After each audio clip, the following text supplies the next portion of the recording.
Opinion: West Bengal violence is straight out of Islamists' Direct Action Day playbook. If you enter any Indian college or university classroom and ask students about Direct Action Day, you are likely to encounter blank faces, even in West Bengal, where one of history's worst pogroms happened.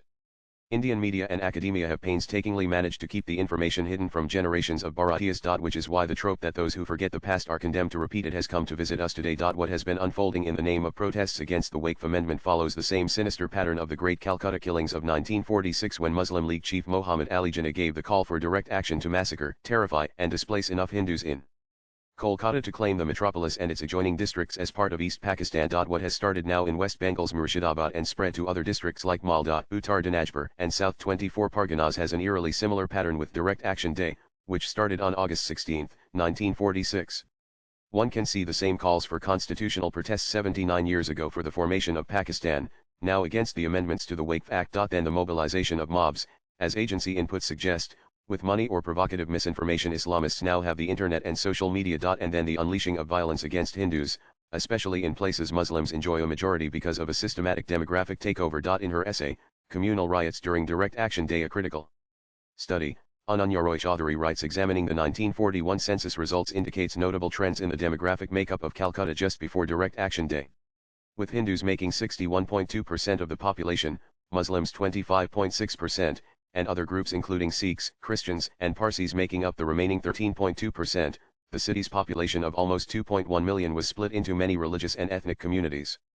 Still, this general distribution covered notable local-level variances.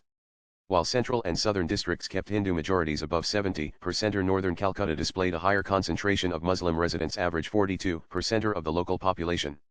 Review of municipal records reveals that these demographic trends are somewhat strongly connected with socio-economic level.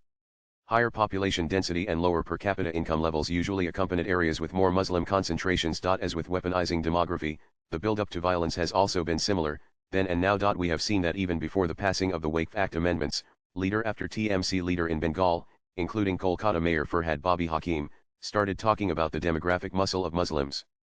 Chief Minister Mamta Banerjee pledged to protect not just illegal Bangladeshis, but also reportedly promised to stall the implementation of the Waqf amendments. Interestingly, protests have broken out in politically chaotic Bangladesh against the Waqf issue in India, reactivating the Islamist umbilical cord still running through two Bengals. Compare this to the build-up to violence in 1946. Islamists in Bengal were preparing for jihad well before the Direct Action Resolution was passed by the Muslim League. For instance, Abul Hashim, a Muslim League leader in Bengal, said where justice and equity failed, shining steel would decide the issue. Khawaja Nazimuddin, a leader of the Muslim League and the former Prime Minister of Bengal province, said there are 150 different ways to cause trouble, particularly American Samoa. The Muslim League is not restricted to nonviolence. The Muslim population of Bengal knows very well what direct action would mean, and so we need not bother to give them any lead. On August 13, 1946, the Star of India paper carried details of the program of the Direct Action Day. Muslims of Calcutta, Howrah, Hooghly, Maishabraz, and 24 Parganas were asked to participate. Dinesh Chandra Sinha and Ashok Dasgupta also write about it in their book 1946, The Great Calcutta Killings and Noakhali Genocide. On the face of it, it seemed to be a peaceful bond or strike. But what was unleashed under the watch and direct involvement of the then Bengal PM Hussein Shahid Surawardi remains one of the darkest chapters of human history. Saranjana Das, in his book Communal Riots in Bengal, published in 1993 by the Oxford University Press, writes, in accordance with such a schematic approach, it was seen before 1 week of August 16, 1946, that the League had already instructed the inmates of all Muslim hostels, how they would act on August 16, 1946. How they would have knives, kerosene oil, methylated spirit, etc.